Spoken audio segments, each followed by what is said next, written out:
जय हिंद। फिर से आप सभी लोग का एक बार स्वागत है हमारे इस एक नए वीडियो में। तो दोस्तों, आज के इस वीडियो में हम अपने हिस्ट्री पोर्शन के अगला चैप्टर को, जो चौथा नंबर का चैप्टर है, औद्योगिकरण का युग, द एरा ऑफ इंडस्ट्रियलाइजेशन, आज हम लोग इसको देखने वाले हैं। और इससे बोर्ड परीक्षा में पूछे गए जितने भी सवाल हैं प्रीवियस ईयर, हम उसको डिस्कस करेंगे। ठीक है, तो आप सभी लोगों से बस यही रिक्वेस्ट है कि इस वीडियो के एंड तक बने रहें और अपने दोस्तों को, अपने सहेलियों को भी शेयर करें, ताकि वो लोग भी अपने बोर्ड परीक्षा की तैयारी अच्छे से कर सकें। देखो, बोर्ड परीक्षा में बहुत ही कम समय बचा हुआ है और आप लोगों का प्री बोर्ड का भी डेट आ गया होगा। ठीक है, आप लोग प्री बोर्ड भी अच्छे से तैयारी करिए और बोर्ड का भी अच्छे से तैयारी करिए। देखो क्या है, प्री बोर्ड को इस तरीके से तैयारी करो कि जैसे मान लो कि हम बोर्ड के पेपर में बैठे हुए हैं। ठीक है, अगर आप इस तरीके से तैयारी करते हो तो बेशक आपकी तैयारी बहुत ही अच्छी होगी। चलिए, बिना समय को बर्बाद किए हुए आज के इस वीडियो को हम शुरू करते हैं और थोड़ा सा हम जानते हैं कि औद्योगिकरण का युग ये क्या होता है। औद्योगिकरण मतलब क्या होता है, इसको थोड़ा सा हम समझने का प्रयास करेंगे। आइए, यहाँ पर एक शब्द आता है जो कि चैप्टर्स का ही नाम है, औद्योगिकरण का युग। औद्योगिकरण, देखो औद्योगिकरण क्या होता है, इंडस्ट्रियलाइजेशन क्या होता है। देखिए, हम जानते हैं कि अब औद्योगिकरण क्या होता है। देखो, बस इसका मतलब ये है कृषि से उद्योग की ओर बढ़ना, मतलब कृषि कार्य से उद्योग की ओर बढ़ना। और उद्योग में देखो बहुत सारी फैक्ट्रियों का जो निर्माण हुआ है, और फैक्ट्रियों का शुरुआत कब से हुआ, कब से हम अपना काम हाथ से न कर मतलब मशीन से करने लगे, मजदूरों की कम आवश्यकता पड़ने लगी, बहुत बड़ी फैक्ट्रियां बैठ गई, कंपनियां बैठ गई, उसी को हम जनरली औद्योगिकरण कहते हैं। ठीक है, तो औद्योगिकरण कब से कब, देखो औद्योगिकरण का युग इस चैप्टर का नाम है। और युग मतलब होता है कोई एक शताब्दी जो एकदम उसी परंपरा से आती हो। ठीक है, तो इसका युग कब से कब तक रहा। औद्योगिकरण का युग 1760 से, जानते हैं 1760 से 1840 तक, 1760 से 1840 तक इसको बोलते हैं औद्योगिकरण का युग। तो आप इसको ध्यान देना, कभी कभी एग्जाम में पूछ लेता है कि औद्योगिकरण युग कब से कब तक रहा, तो 1760 से 1840 तक। अब हम थोड़ा सा इसके पीछे जानते हैं। देखो, क्या 1760 से पहले लोग कपड़ा नहीं पहनते होंगे? पहनते होंगे। तो आखिर वो कपड़ा जब मशीन नहीं थी तो कैसे बनते थे? हाथ से बनाए जाते थे। उस समय इसके पहले के काल को बोलते हैं आदि आधुनिकरण या पूर्व आधुनिकरण। हम पूर्व आधुनिकरण लिख देते हैं, पूर्व आधुनिकरण, पूर्व औद्योगिकरण बोलते हैं, सॉरी औद्योगिकरण, इसके पहले के समय को बोलते हैं पूर्व औद्योगिकरण। और औद्योगिकरण कब से कब तक रहा? 1760 से 1840 तक। और आज भी देखते हैं कि फैक्ट्रियों की संख्या बढ़ती जाती है। हम अपना जो ज्यादातर काम है वो मशीनों के माध्यम से, फैक्ट्रियों के माध्यम से कर सकते हैं। जैसे कि पहले जमाने में जो टीचर थे वो दीवार पर श्यामपट्ट बना करके पढ़ाई करते थे। जब थोड़ा सा और मॉडर्न हुए हम लोग तो फैक्ट्रियों से व्हाइट बोर्ड बनकर आने लगे। जब और मॉडर्न हुए हम लोग तो देख सकते हैं कि अभी हम जिस पे पढ़ रहे हैं डिजिटल बोर्ड आने लगा। और इसके बाद भी अभी बहुत कुछ बदलाव हो सकता है। तो पहले जो बड़े बड़े जो पहले शहरी लोग थे या फिर बड़े बड़े व्यवसायिक लोग थे वो गांवों में आया करते थे। जैसे कि औद्योगिकरण का युग सबसे पहले आपको देखने के लिए मिलता है ब्रिटेन में, इसको बोलते हैं ग्रेट ब्रिटेन, और इसी को बोलते हैं इंग्लैंड। ठीक है, कभी कभी एग्जाम में अगर इंग्लैंड भी आ जाए तो परेशान नहीं होना है, इसी को बोलते हैं ग्रेट ब्रिटेन, इसी को बोलते हैं इंग्लैंड। ये कहाँ पड़ता है? ये आपका पड़ता है यूरोप महाद्वीप में, ये पड़ता है यूरोप महाद्वीप में। तो सबसे पहले हमको औद्योगिकरण का जो है निर्माण यहीं पर देखने के लिए मिलता है, ब्रिटेन या इंग्लैंड में, ठीक है। देखो तो यहाँ के जो लोग थे, जो अंग्रेज थे, वो भारत आया करते थे और गांव में जाया करते थे। उस समय जो कपड़े बनते थे वो गांव के लोगों द्वारा बनाए जाते थे। तो जो अंग्रेज आते थे गांव में तो लोगों से बोलते थे कि हम तुमको रुई देते हैं, मतलब हम तुमको कच्चा पदार्थ उपलब्ध करवा देते हैं, हमको तुम इतना कपड़ा बनाकर इतने दिन में देना। तो जो किसान थे वो कृषि के अलावा और भी निर्माण करते थे, जैसे कि कपड़ों का निर्माण करते थे। तो बेसिकली पहले कपड़ों का ही निर्माण अधिक हुआ करता था, सूती वस्त्रों का, रेशमी वस्त्रों का निर्माण अधिक हुआ करता था। तो उसके बाद से फिर लोग भारत से फिर अपने जब ब्रिटेन में जब मशीन वगैरह बैठ गया तो लोग भारत से रुई लेकर के, कपड़ा लेकर के जाया करते थे, वहीं पर उसको बना करके फिर भारत में ला करके बेचते थे और भी कंट्री में बेचा करते थे। तो धीरे धीरे हमको औद्योगिकरण का बढ़ाव देखने के लिए मिलता है, औद्योगिकरण कैसे बढ़ता है यहाँ से देखने के लिए मिलता है, ठीक है। तो आप लोगों को समझ में आ गया होगा कि औद्योगिकरण का मतलब क्या होता है। अब हम आते हैं क्वेश्चन पर। जब क्वेश्चन अधिक करेंगे तो आप लोगों को अधिक से समझ में आएगा। देखो क्वेश्चन देखो यहाँ पर क्या है। क्वेश्चन इसी प्रकार से पूछेगा, औद्योगिक क्रांति किस देश में प्रारंभ हुई थी, ठीक है। किस देश में हुआ था? अमेरिका में नहीं, रूस या यूएसएआर में नहीं, इंग्लैंड में, चीन में नहीं। तो कहाँ हुआ था आपका? इंग्लैंड में हुआ था। इसी को हम बोलते हैं ग्रेट ब्रिटेन, इसी को बोलते हैं ग्रेट ब्रिटेन। ये किस महाद्वीप में है? यूरोप महाद्वीप में है, ठीक है। चलिए अगला क्वेश्चन, दूसरा नंबर क्वेश्चन है, 1911 ईस्वी में भारत में अधिकांश उद्योग किन राज्यों में स्थापित थे? देखो उस समय प्रेसिडेंसी हुआ करता था, जैसे कि बॉम्बे प्रेसिडेंसी, बंगाल प्रेसिडेंसी, ठीक है। ऐसे ऐसे प्रेसिडेंसी हुआ करते थे। तो उस समय प्रेसिडेंसी के नाम से हम इनको जाना करते थे। तो ये कहाँ पर सबसे पहले किन राज्यों में उद्योग स्थापित किए गए थे? बिहार और सिंध प्रांत में नहीं, बंगाल और बंबई प्रांत में, मध्य प्रांत और संयुक्त प्रांत, मद्रास और पंजाब। तो सबसे पहले आपका बंगाल और बंबई प्रांत में, क्योंकि यहाँ पर क्या है ना, देखिए जो बंगाल है वो भी समुद्र के तट पर है और जो बंबई है वो भी समुद्र के तट पर। बंबई मतलब आज का मुंबई, ये भी समुद्र के किनारे है। यहाँ पर बंदरगाहों की सुविधा है, ठीक है। जैसे कि अपने उत्तर प्रदेश में ले लेंगे तो यहाँ पर बंदरगाह नहीं मिलेगा आपको, तो बंबई में आप जाएंगे तो वहां पर आपको बंदरगाह, सी पोर्ट मिल जाएगा। वहां पर जहाजें आसानी से भारत से दूसरे देश जा सकती हैं, दूसरे देश से भारत आ सकती हैं, वहां पर रुक सकती हैं, वहां से माल ले सकती है भारत, वहां से माल लाद कर भारत से अदर कंट्री में ले जा सकती हैं, ठीक है। तो इसलिए इन राज्यों में पहले देखने के लिए मिलता था उद्योग। अगला क्वेश्चन देखिए, 1928 ईस्वी में ग्राइप वाटर के कैलेंडर पर किस भगवान का चित्र था? ग्राइप वाटर के कैलेंडर पर किस भगवान का चित्र था? देखो ग्राइप वाटर एक प्रकार का प्रोडक्ट है, ठीक है, एक प्रकार का प्रोडक्ट है। ग्राइप वाटर एक प्रकार का प्रोडक्ट है और इस पे किस भगवान का चित्र अंकित था? तो बालकृष्ण, विद्या देवी सरस्वती, भगवान विष्णु, धन देवी लक्ष्मी। तो आपका ऑप्शन ए हो जाएगा बालकृष्ण, क्योंकि उस समय क्या था, मार्केटिंग को बढ़ाने के लिए एक छवि मार्केट में आई थी।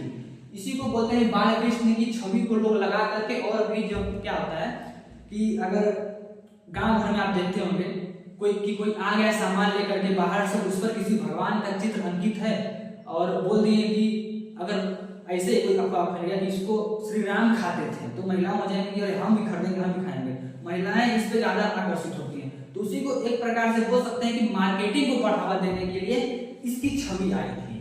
चलिए अगला क्वेश्चन देखते हैं, विश्व बाजार में कौन कौन से भारतीय उद्योग एवं दस्तकारियों का बोलबाला था?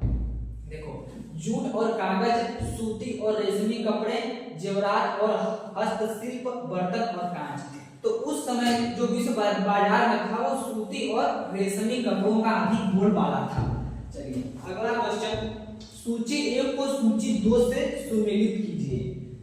Flying shuttle. देखो इस प्रकार के क्वेश्चन को करने के लिए मैंने आपको बताया था, आपको सब क्वेश्चन नहीं आया तो कोई दिक्कत नहीं, बस आपको एक आध दो क्वेश्चन आने चाहिए इसमें से, जिससे कि आप यहाँ पर कूट में खोज सको।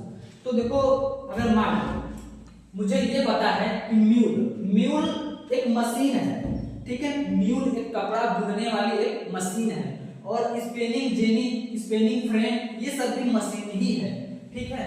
तो म्यूल का मुझे पता है कि 1779 में हुआ था।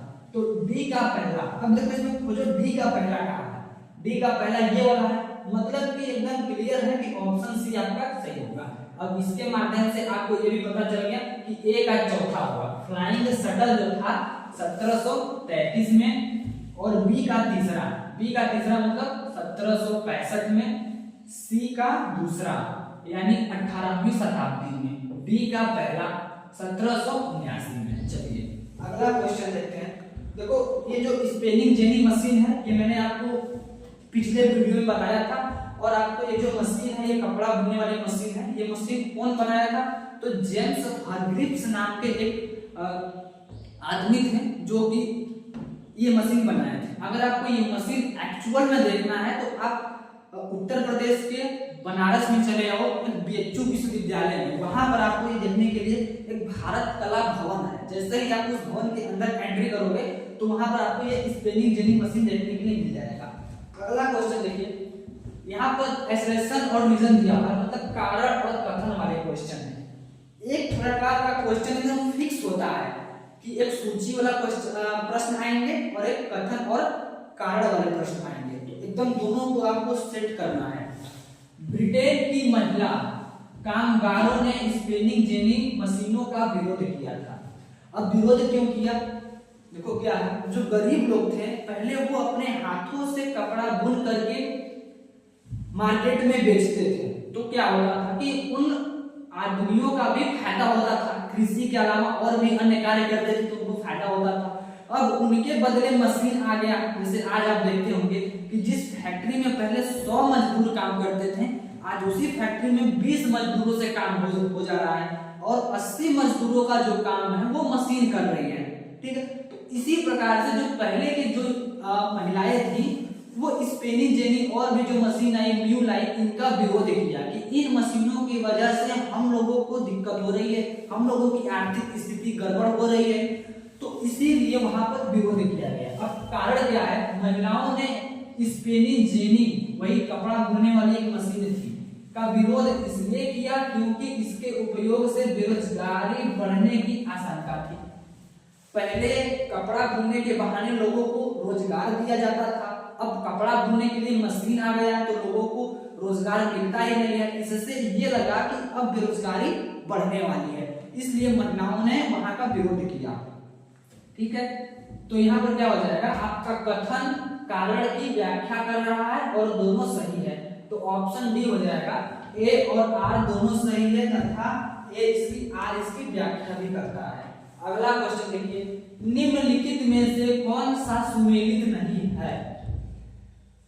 औद्योगिक क्रांति प्रारंभ हुई भारत में हुई? नहीं, औद्योगिक क्रांति यूरोप महाद्वीप के ब्रिटेन देश से हुई थी, तो यहाँ पर क्या होगा? ब्रिटेन होगा, ठीक है। भारत में औद्योगिक क्रांति प्रारंभ नहीं हुई थी, तो आपका ऑप्शन ए ही हो जाएगा। और टाटा का पहला लौह इस्पात उद्योग स्थापित हुआ जमशेदपुर में, ये तो ठीक है। पहली जूट मिल खुली बंगाल में। देखो बंगाल किसके लिए पहले प्रसिद्ध था? जूटों के लिए प्रसिद्ध था। और ये जो आपका बंबई है, ये आपका रेशमी कपड़ों के लिए आपका ये प्रसिद्ध था। अगला क्वेश्चन, बंगाल में पहली जूट मिल कब शुरू की गई? देखो बंगाल में पहली जूट मिल 1855 ईस्वी में स्थापित की गई, ठीक है। कोलकाता में एक रिसड़ा नामक स्थान है, बंगाल के कोलकाता में एक रिसड़ा नामक स्थान है। क्या है रिसड़ा? एक रिसड़ा नामक स्थान है। यहीं पर पहली जूट की मिल का स्थापना किया गया था, और कौन किया था? जॉर्ज एकलैंड। जॉर्ज एकलैंड एक विदेशी व्यापारी था, यही पहली बार बंगाल में जूट के मिल की स्थापना की थी। कब की थी? 1855 में। कहाँ किया था? रिसड़ा नामक स्थान पर। कौन किया था? जॉर्ज एकलैंड किया था, ठीक है। नेक्स्ट क्वेश्चन देखिए, गिल्ड्स किस प्रकार के कार्य करते हैं? तो गिल्ड्स क्या है? गिल्ड्स से जुड़े उत्पादक कारीगरों को प्रशिक्षण देते थे, गिल्ड्स प्रतिस्पर्धा और मूल्य तय करते थे तथा व्यवसाय में नए लोगों को रोकते थे, उत्पादकों पर नियंत्रण रखते थे, उपरोक्त सभी। तो ये सभी देखो गिल्ड्स एक प्रकार का समूह था। जैसे कि मान लो जो आर्मी होते हैं, जैसे कि हम नाम दे देते हैं कि गोरखा रेजिमेंट है ये दूसरा रेजिमेंट है, ये रेजिमेंट है, बी रेजिमेंट है, तो हम इस प्रकार से सबका नाम दे देते हैं। तो इसी प्रकार से जब फैक्ट्रियों में जब आदमियों का समूह बन जाता है तो हम उसी को बोल देते थे गिल्ड्स। और वो जो गिल्ड्स थे वो उत्पादन में देखो प्रतिस्पर्धा मूल्य तय करते थे कि कितना से क्या होगा। गिल्ड से जुड़े उत्पादक कारीगरों को प्रशिक्षण देते थे। इसमें जिस भी नए कारीगरों का भर्ती होता था, जो भी उस फैक्ट्री में नया आता था, उसको प्रशिक्षण देने का कार्य करते थे।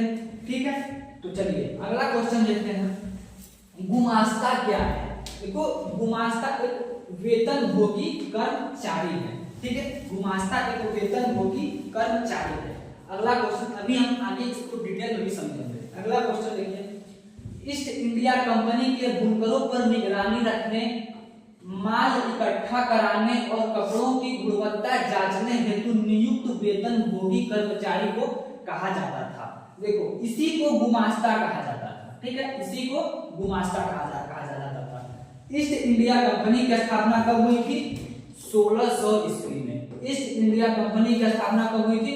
1600 ईस्वी में। ठीक है, देखो ईस्ट इंडिया कंपनी के बुनकरों पर निगरानी रखने वाले, देखो ईस्ट इंडिया कंपनी के अंदर जो भी बुनकर थे, जो कपड़ा बुनते थे, उस पर निगरानी रखने वाले, माल इकट्ठा कराने और कपड़ों की गुणवत्ता जांचने के लिए। जैसे कि माल इकट्ठा कराने, अब जो माल बन रहा है उसको इकट्ठा करो एक जगह, चूंकि ये इंग्लैंड जा सके, और उसकी गुणवत्ता जांचने के लिए कि क्या हम जो कच्चा माल दिए थे वही इसमें मतलब लोग बना रहे हैं कि दूसरा भी मिला रहे हैं। तो उसकी गुणवत्ता जांचने के लिए जो आदमी लगा हुआ था बापू, उसी को हम गुमास्ता कहते हैं।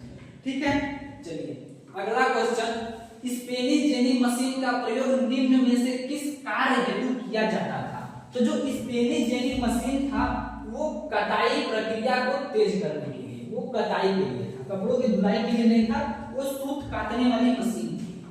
अगला क्वेश्चन, 1840 के दशक तक इंग्लैंड में कौन सा उद्योग सबसे बड़ा उद्योग बन चुका था? देखो इंग्लैंड में जो सबसे बड़ा उद्योग बन चुका था वो सूती वस्त्र उद्योग यानी कपड़ा उद्योग। कपड़ा उद्योग बहुत अधिक बढ़ गया था इंग्लैंड में। ठीक है, अगला क्वेश्चन, इंग्लैंड में सबसे पहले कारखाने कब खुले थे? तो इंग्लैंड में सबसे पहले कारखाने कब खुले थे? तो 1730 के दशक में इंग्लैंड में सबसे पहले कारखाने खुले थे। तब सबसे अधिक जो कारखाने खुले थे वो 1730 के दशक में खुले थे। अगला क्वेश्चन, यहाँ पर है स्पेनी जेनी मशीन का आविष्कार किसने किया था? तो पहले एक प्रश्न आया हुआ था, वहीं पर मैंने बताया था कि जो स्पेनी जेनी मशीन है उसका आविष्कार जेम्स हरग्रीव्स ने किया था। जेम्स हरग्रीव्स ने किया था। ठीक है, इस क्वेश्चन के आपके लास्ट क्वेश्चन है, यहाँ पर आपका क्वेश्चन समाप्त होता है। और इस चैप्टर से आए हुए बोर्ड परीक्षा अभी मैं जितने भी क्वेश्चन किए, देखो ऐसा नहीं कि अभी हम 15 क्वेश्चन किए तो बस 15 क्वेश्चन ही आप देख पाए। 15 क्वेश्चन के माध्यम से 30 क्वेश्चन 40 क्वेश्चन भी इस चैप्टर से बन सकते हैं। ठीक है, ऐसा मत सोचना। देखो मैं शॉर्टकट रिवीजन का एक तरीका बताता हूँ। आपके पास बुक्स होगा, बुक्स के लास्ट में पूरे चैप्टर्स का सार दिया होता है कि पूरे चैप्टर्स में हम क्या पढ़े हैं। एक बार आप उसको पढ़ो, ये वीडियो देखने के बाद आप उसको एक बार पढ़ लो, आपके माइंड में फिट न हो जाए तो आप फिर कहना हमसे। अगर आपको वीडियो अच्छा लगा हो तो लाइक करना और आगे ऐसी वीडियोस के लिए इस चैनल को सब्सक्राइब भी कर लेना।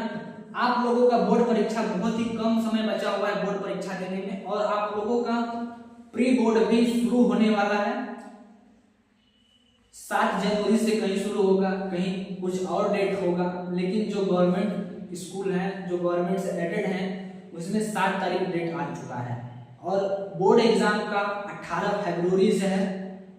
तो बस यही सजेशन है कि इस समय बस अपने अनसॉल्व उठाओ और अनसॉल्व्ड से किसी एक साल का पेपर उठाओ, मोबाइल में टाइमर लगाओ, उसको आप देखो कि 3 घंटे में कर पा रहे हो कि नहीं, 3 घंटे 15 मिनट में कर पा रहे हो कि नहीं। अगर आप ये कर पा रहे हो तो बहुत ही अच्छा है, आप अच्छा स्कोर करोगे बोर्ड परीक्षा में, ये मानकर चलो। देखो आप लोग अभी पहली बार बोर्ड एग्जाम देने जा रहे हैं, तो आप लोग को आइडिया नहीं है कि किस प्रकार से वहाँ पर हमारे एग्जामिनर साहब आएंगे, किस प्रकार का हमारा कहाँ पर टेबल मेज लगेगा, कहाँ पर बैठेंगे, आगे हिला जाएगा तो मजा आएगा, पीछे लगेगा तो और समस्या होगा। तो आप ऐसे अपने आप को पहले से ही एडजस्टमेंट करो। देखो उसका प्रैक्टिस करने का बहुत बढ़िया तरीका है pre board exam. Pre board exam इस तरीके से माइंड सेट बना करके आप दो कि आप समझो कि हम बोर्ड एग्जाम में बैठे हुए हैं, ठीक है। और बोर्ड एग्जाम को ही प्रैक्टिस कराने के लिए प्री बोर्ड होता है, ठीक है। बोर्ड एग्जाम में कैसे करना है, क्या करना है, उसी को करने के लिए प्री बोर्ड का एग्जाम कराया जाता है, क्योंकि बच्चों को प्रैक्टिस हो जाए कि बोर्ड में कैसे करना है। और यकीन मानो बोर्ड परीक्षा में बहुत ही सिंपल क्वेश्चंस आते हैं, बस डराव बना हुआ है, बाकी कुछ भी नहीं है, बहुत सिंपल जाएगा। आप लोग अपनी पढ़ाई जारी रखिए। आज की वीडियो में इतना ही, मिलते हैं अगले वीडियो में। जय हिंद, take care, bye bye, see you.